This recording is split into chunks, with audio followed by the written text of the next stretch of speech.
그럼 몸 안에서는 이 에너지 생산이 에너지가 어떻게 이루어지는 거냐, 그 자체적으로 이 안에서 에너지 생산을 할 수 있는 되게 특별한 종류의 세포가 있었는데 그게 바로 다름 아닌 미토콘드리아입니다. 내가 지금 마음이 아프고 우울하고 집중이 안 되고 뭐 내가 ADHD야 우울증이야 불안장애야 이 온갖 종류의 정신적인 문제들을 안고 있는데 요 문제가 결국은 내 뇌세포의 문제다, 그리고 뇌세포 안에 있는 배터리 충전해주는 미토콘드리아의 문제다. 그러면 어떠한 것들이 세포 안에서 미토콘드리아가 에너지 생산을 잘할 수 있도록 만들어 주는가?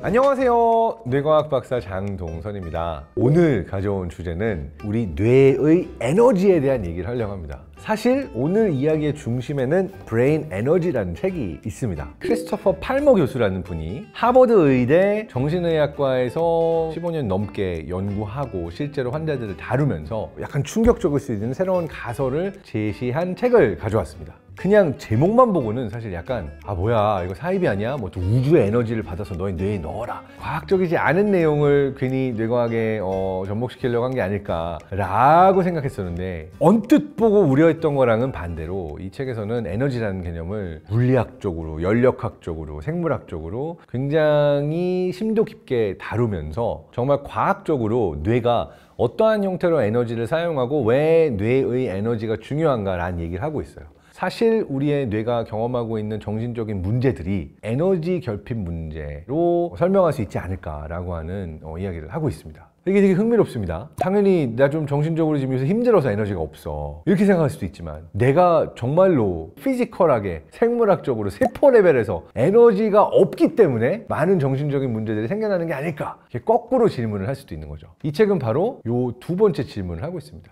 내가 세포 레벨에서부터 에너지를 생산할 수 있는 능력 자체가 문제가 생겼기 때문에 모든 종류의 정신적인 문제가 생겨나는 거다. 그렇다면 이 에너지가 대체 어떤 에너지일까? 자, 일단 에너지란 무엇인가 부터 정의를 합시다. 우리는 물리학자들의 정의를 가져갑니다. 연력학 제1법칙, 제2법칙에서 에너지를 다루고 있는데, 에너지 보존 법칙이 제1법칙이고 전체적으로 에너지라는 것은 없앨 수도 없고 그 총량 자체는 변하지 않는다라는 에너지 보존 법칙이 연력학 제1법칙이고, 제2법칙은 뭐냐? 에너지의 흐름과 방향성을 이야기하고 있는데 전체 시스템의 엔트로피는 항상 높아지는 방향으로 간다를 얘기하고 있는 거예요. 엔트로피는 우리가 또 쉬운 말로 번역을 해보면 무질서도라고 표현하기도 하는데, 질서도가 높은, 모여있는 상태에서 질서도가 낮은, 무질서한, 그냥 우주의 온갖 분자와 원자들이 아주 넓게 진동에 퍼져 있는 이 무질서도가 높은 상태로 가려고 하는 방향성이 존재한다. 이걸 이제 물리학자들이 연력학 제2법칙에서 얘기하고 있는 거죠. 그럼 나라는 존재는, 인간은, 생명은 어떤 존재일까? 이게 물리학자 슈레딩거가 생명이란 무엇인가 라는 책에서도 제기했던 의문이죠. 물리학자의 답은 외부 세상보다 이 생명체 안의 시스템의 상태가 질서도가 높은 상태를 유지해야 생명이다 라는 거죠. 근데 우주는 어쨌든 에너지가 흩어지려는 성향을 갖고 있고 엔트로피가 높아지는 방향으로 가려고 하기 때문에 내가 이 닫혀있는 생명체라는 시스템을 유지할 수 있기 위해서는 어떤 방식으로든 이 안에 에너지를 넣어놔야 되는 거예요. 그 과정에 있어서 이게 모여 있을 수 있도록 하기 위해서는 그 에너지를 써야 되는 겁니다. 그러니까 에너지 소모를 해야 되는 거예요. 그럼 몸 안에서는 이 에너지 생산이 에너지가 어떻게 이루어지는 거냐? 가장 최소 단위, 몸 안의 최소 단위 세포죠. 그 자체적으로 이 안에서 에너지 생산을 할 수 있는 되게 특별한 종류의 세포가 있었는데 그게 바로 다름 아닌 미토콘드리아입니다. 이건 우리가 이미 다 알고 있는 기초적인 내용이지만 고등학교 생물 시간 때 이미 다 배웠어요. 그런데 그때 배워놓고 까먹었지. 내가 지금 마음이 아프고 우울하고 집중이 안 되고 뭐 내가 ADHD야 우울증이야 불안장애야 이 온갖 종류의 정신적인 문제들을 안고 있는데, 요 문제가 결국은 내 뇌세포의 문제다, 그리고 뇌세포 안에 있는 배터리 충전해주는 미토콘드리아의 문제다, 요런 생각까지는 우리가 해본 적이 없잖아요. 근데 이 브레인 에너지라는 책은 인간의 뇌가 작동하기 위해서 가장 기본적인 단위인 에너지가 중요하고 그 에너지를 만드는 미토콘드리아가 엄청 큰 역할을 하고 있다 라고 하는, 사실 엄청 새로운 혁신적인 가설을 던지는 겁니다.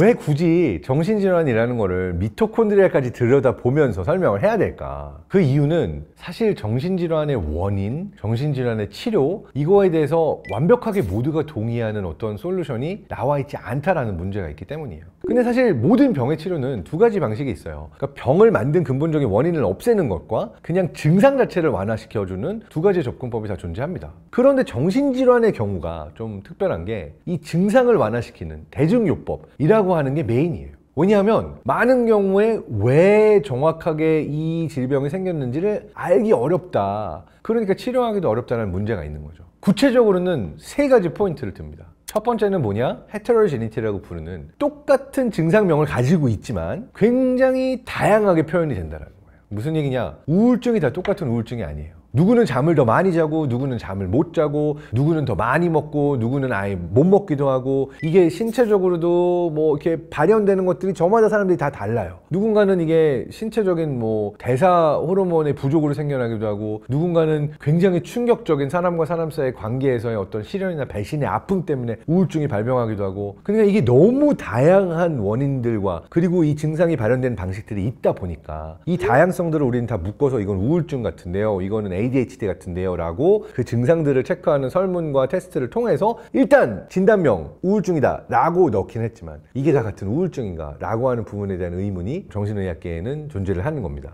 또 다른 건 뭐냐? 서로 겹치는 증상들이 많아요. 우울증하고 조울증이 완전히 분리가 되냐? 우울하고 불안이 분리가 되냐?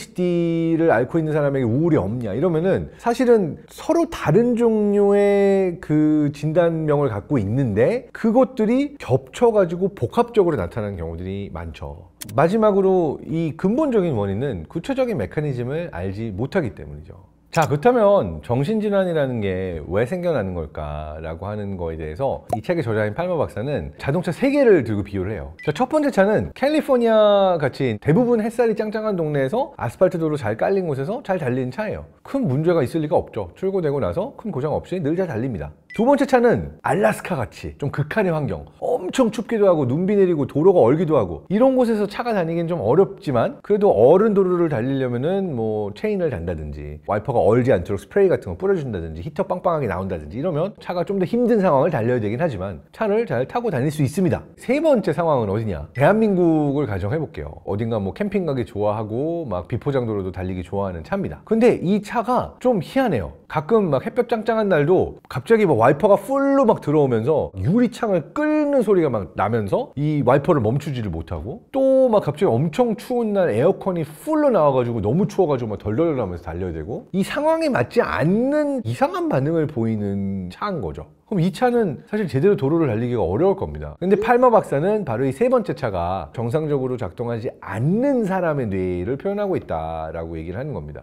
비 오는 날 와이퍼가 작동하면 문제가 없지만 비 안 오는 날 와이퍼가 작동하면 문제가 되잖아요. 이게 대표적으로 불안장애 같은 거라고 설명을 합니다. 불안이라는 건 우리가 미래 예측하는데 굉장히 도움이 되고 우리가 이걸 가지고 있어야 꼼꼼하게 일을 잘 하는 거지만 불안할 게 전혀 없는데도 막 작동을 해버리면은 내가 정상적으로 뭔가를 하기가 어려워진 상태가 되는 거니까 햇볕 짱짱한 날 풀로 와이퍼 돌아가고 있는 차랑 비슷한 거다라고 보는 거죠. 저자가 하고 싶은 말이 뭐냐? 우리가 지금까지 우울증 치료, 불안 치료할 때 약을 주는 거는 와이퍼를 간다든지 브레이크를 교체한다든지 차에 어떤 문제가 있는가라고 하면서 차 안에서 자꾸 뭔가를 교체해주는 그 나와 있는 증상만을 가지고서는 다룬 거지 근본적인 원인인 운전자가 이거 문제 일으키는 게 아닐까요? 라고 하는 질문을 해본 적이 없다라고 얘기를 하는 거죠. 그렇다면 이 팔머 박사가 브레인 에너지에서 이야기하는 운전자가 대체 누구냐? 미토콘드리아가 차 전체의 운행을 책임지고 있었던 운전자가 아닐까 가설을 제기하는 게 이 책의 핵심이라고 보면 됩니다. 그러면은 정말로 우리의 정신, 우리의 뇌가 작동하기 위한 모든 기능에 미토콘드리아가 관여하고 있다는 증거들이 필요한데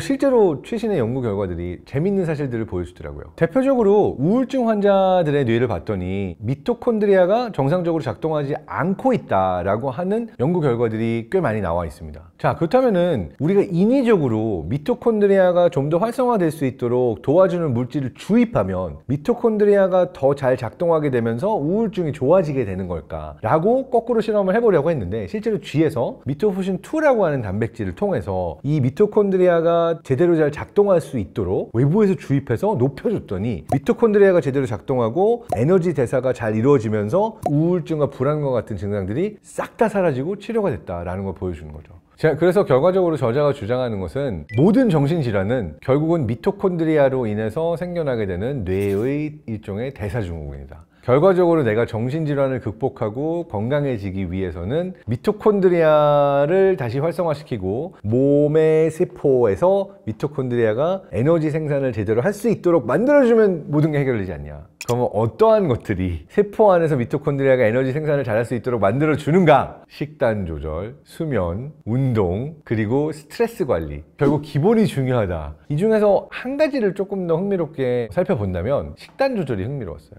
본인의 환자 중에서 비만과 우울증과 여러 가지 정신질환을 동시에 앓고 있었던 한 환자가 케톤 식단으로 전환을 하면서 저탄고지 요 식단 조절만으로 68kg을 감량을 하고 오랫동안 앓고 있었던 정신질환들을 해결할 수 있게 됐던 계기가 식단 조절에서부터 나왔다라고 하는 예를 또 이야기해주고 있거든요. 식습관을 챙기는 것 자체가 치매를 늦추거나 치매 발병 위험을 낮춰주는 효과가 있다. 이거 알고 있는 거고요. 뇌전증, 우리가 이제 간질발작이라고 얘기했던 요거를 치료하는데 사실 몇백 년 전부터 특히 케톤 식단 요것들이 많이 활용되던 민간 요법들이었거든요. 내가 어떤 식단을 가지고 있느냐에 따라서 이게 내 뇌에도 지대한 영향을 끼친다 라고 하는 것들이 이제 최근 연구 결과들을 통해서 점점 밝혀지고 있는데 이것들을 정말 뾰족하게 다 설명할 수 있는 답들은 없었거든요. 미토콘드리아가 제대로 잘 에너지 생산을 할 수 있도록 만들어주는 것은 뇌에만 영향을 끼치는 게 아니라 사실은 위장에도 똑같이 영향을 끼친다 라는 형태로 하나의 연결고리가 나오기도 하거든요. 그래서 이게 되게 흥미로웠습니다.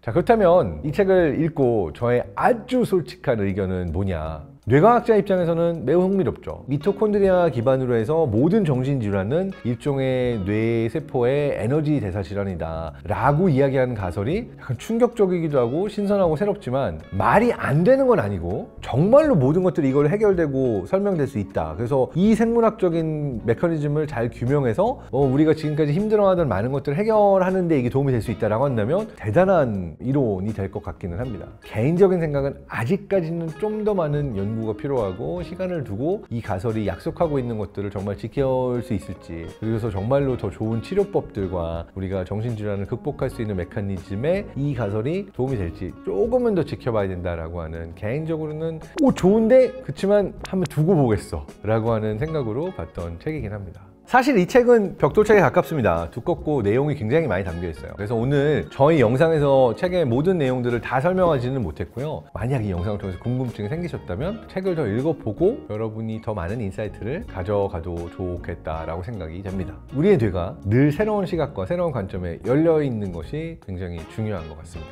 그런 의미에서 여러분 모두 뇌를 궁금하게 만들어주시고요. Stay curious. 다음 시간에 또 돌아오겠습니다. 감사합니다.